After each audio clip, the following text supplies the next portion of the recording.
Through बाहर निकालते हैं, इनका लिविंग ऑर्गेनिजम्स के डीके से कोई ताल्लुक़ नहीं है। तो ये नॉन लिविंग ऑर्गेनिज्म से बनते हैं और इन तमाम कंपाउंड्स की स्टडी इनऑर्गेनिक केमिस्ट्री के अंदर की जाती है। Number 4, biochemistry. जैसा कि नाम से ज़ाहिर है, बायो मीन्स लाइफ, यानी कि chemistry of life, chemistry of living organisms, study of compounds of living organisms, यानी कि लिविंग ऑर्गेनिजम्स की बॉडी के अंदर जो कंपाउंड्स हैं उनकी स्टडी, उन कंपाउंड्स के रिएक्शंस की स्टडी बायोकेमिस्ट्री के अंदर की जाती है। फॉर एग्जांपल, अगर हम एग्जांपल ले लें यहाँ पे फोटोसिंथेसिस।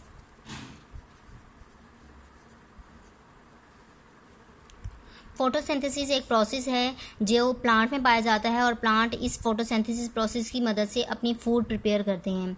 आप लोगों ने प्रीवियस क्लासेस में, क्लास तक साइंस में पढ़ा होगा कि प्लांट कार्बन डाइऑक्साइड यानी कि CO2 और साथ में वाटर को इनटेक करते हैं और यहाँ पर वो एक कंपाउंड बनाते हैं जिसे C6H12O6 यानी कि ग्लूकोज कहा जाता है।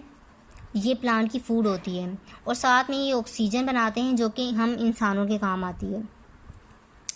अब इस रिएक्शन में देखें कि प्लांट एक लिविंग बॉडी है, वो ये CO2 को इनटेक करते हैं, साथ में वाटर को इनटेक करते हैं। ये दोनों कंपाउंड हैं, केमिकल कंपाउंड हैं। वो इन तमाम दोनों केमिकल कंपाउंड को इनटेक करते हैं और रिज़ल्ट में एक प्रोडक्ट बनाते हैं ग्लूकोज, ये भी एक केमिकल कंपाउंड है, साथ में ऑक्सीजन जिसे हम ह्यूमन बीइंग यूज़ करते हैं।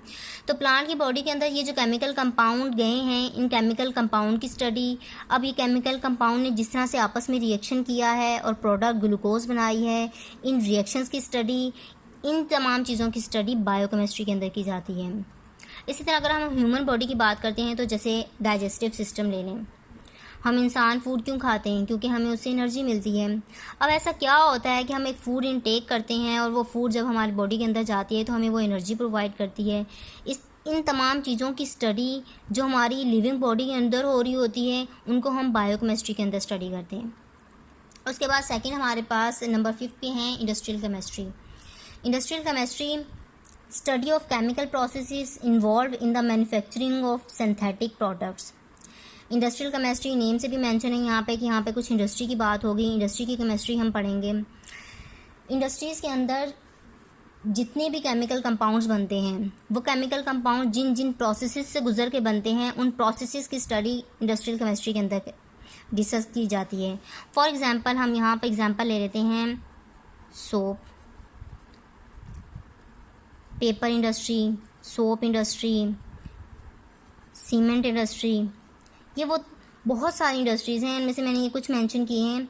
ये तमाम चीज़ें जिन इंडस्ट्रीज़ के अंदर बन रही होती हैं, उन इंडस्ट्रीज़ में ये चीज़ें जिन प्रोसेस से गुजर के बनती हैं, जैसे सोप है तो सोप एकदम से नहीं बन जाता, बहुत सारे प्रोसेस होंगे, एक चीज़ से दूसरी चीज़ में गुजर जाता होगा, दूसरी से तीसरी चीज़ में, और फाइनल जाके हमें एक सोप की प्रोडक्ट मिलती है।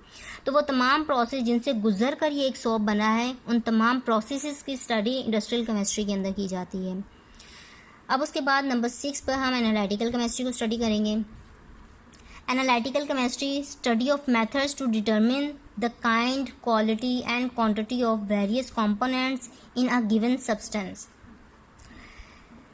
Study of methods to determine the kind, quality and quantity of various components in a given substance. किसी भी given substance की कंपोनेंट के बारे में, वो कौन कौन से कंपोनेंट हैं जिनसे मिलके कोई सब्सटेंस बना है और वो कंपोनेंट कितनी कितनी क्वांटिटी में यूज़ हुए हैं, इन तमाम चीज़ों के बारे में जानना एनालिटिकल केमिस्ट्री के अंदर आता है। एनालिटिकल वर्ड एनालाइज से निकला है। एनालाइज के मीनिंग होते हैं जांचना, परखना। एनालाइज का मतलब होता है जांचना या परखना। जो भी केमिकल कंपाउंड हमारे पास है, अगर हम उसके बारे में जानना शुरू कर दें कि ये किन किन चीज़ों से मिलकर बना है और वो चीज़ें कितनी कितनी क्वांटिटी में यूज़ हुई हैं, वो सारी चीज़ें एनालिटिकल केमिस्ट्री के अंदर आ जाती हैं। ये बिल्कुल इसी तरह होता है जिस तरह से हम घर में कोई खाना बनाते हैं और नई डिश बनाते हैं। डिश तो बन गई, लेकिन उसके बाद अगर कोई हमसे उसकी रेसिपी पूछ ली कि आपने इसमें क्या डाला, हम उसे बताना शुरू करें कि हम इसमें ये डाला है, ये डाला है, फिर ये भी बताएं कि ये चीज़ इतनी क्वांटिटी में डाली, ये चीज़ इतनी क्वांटिटी में डाली। तो ये सारी चीज़ें एनालिटिकल केमिस्ट्री के अंदर आ जाती हैं। ठीक। अब उसके बाद number 7 nuclear chemistry study of nuclear processes and radio activity. Nuclear processes और रेडियो एक्टिविटी की स्टडी न्यूक्लियर केमिस्ट्री कहलाती है। न्यूक्लियर वर्ड यहाँ पर न्यूक्लियस से डिराइव्ड है, NUCLEUS।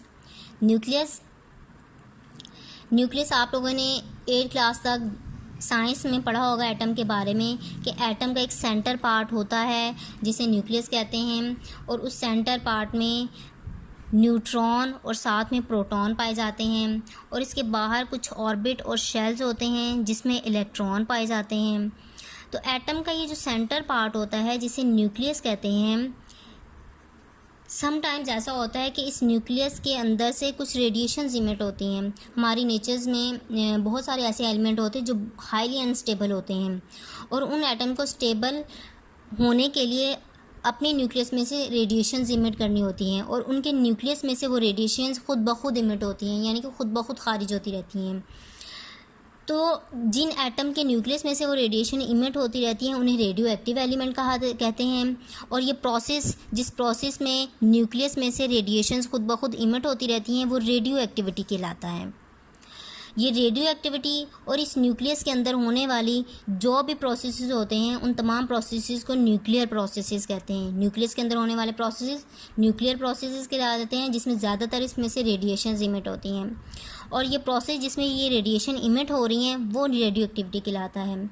तो न्यूक्लियर प्रोसेसेस और रेडियो एक्टिविटी की स्टडी न्यूक्लियर केमिस्ट्री कहलाती है। उसके बाद नंबर 8 इन्वायरमेंटल केमिस्ट्री। इन्वायरमेंट से आपको यहाँ पे वाज़ेह हो रहा होगा कुछ हमारे आम गिरदोनवा के माहौल की बात हो रही होगी। इन्वायरमेंट की केमिस्ट्री इन्वायरमेंटल केमिस्ट्री कहलाती है। डेफिनेशन देख लें इसकी, study of interaction of chemicals material and their effect on the environment of animals and plants. हमारे गिरदोनवा में, हमारे इन्वायरमेंट में जितने भी केमिकल्स पाए जाते हैं उन तमाम केमिकल्स का हम इंसानों पर, हम प्लांट्स के इन्वायरमेंट पे क्या फ़र्क पड़ रहा है, इन तमाम चीज़ों की स्टडी इन्वायरमेंटल केमिस्ट्री कहलाती है। फॉर एग्ज़ाम्पल अगर हम अपने इर्द गिर्द देखते हैं तो हम कोयला जलाते हैं, कोयले से जो गैसेस निकलती हैं, बर्निंग ऑफ कोल,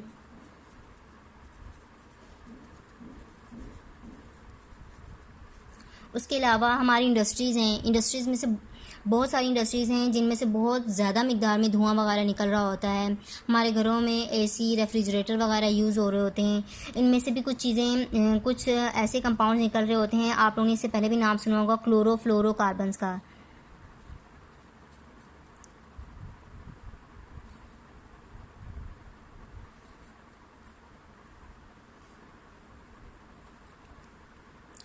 ये क्लोरोफ्लोरोकार्बन्स जो यूज़ होते हैं और ये इमिट हो रहे, यूज़ नहीं होते, जो हम चीज़ें यूज़ करते हैं और जो इंडस्ट्री में से धुआं निकलता है उनमें से जो ये कंपाउंड्स निकल के हमारे इन्वायरमेंट में आ रहे होते हैं, ये क्लोरोफ्लोरोकार्बन्स इन्वायरमेंट में जाने के बाद हमारे सबसे एटमॉस्फेयर की अपर लेयर पे कुछ एक ओजोन लेयर होती है। इस ओजोन लेयर का फॉर्मूला होता है O3।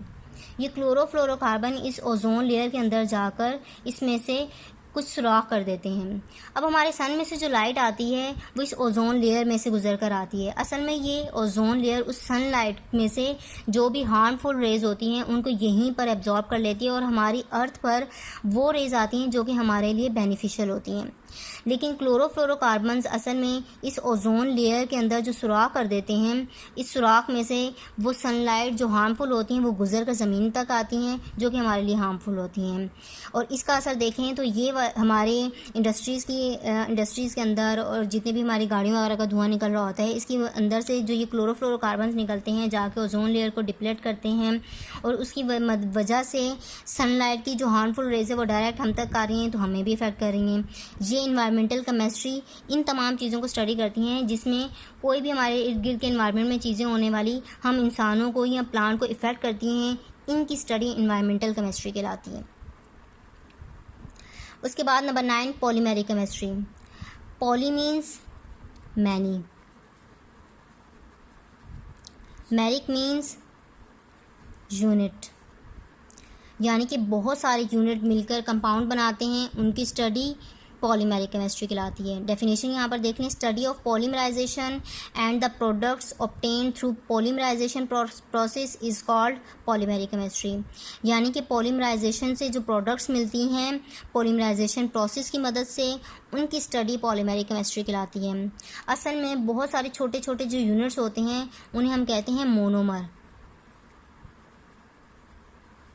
मोनो मीन्स वन, मेर मीन यूनिट। जब बहुत सारे मोनोमर यानी एक एक यूनिट मिलकर एक कंपाउंड बनाते हैं हम उसे कहते हैं पॉलीमर, और वे पॉलीमर की स्टडी पॉलीमेरिक केमिस्ट्री कहलाती है।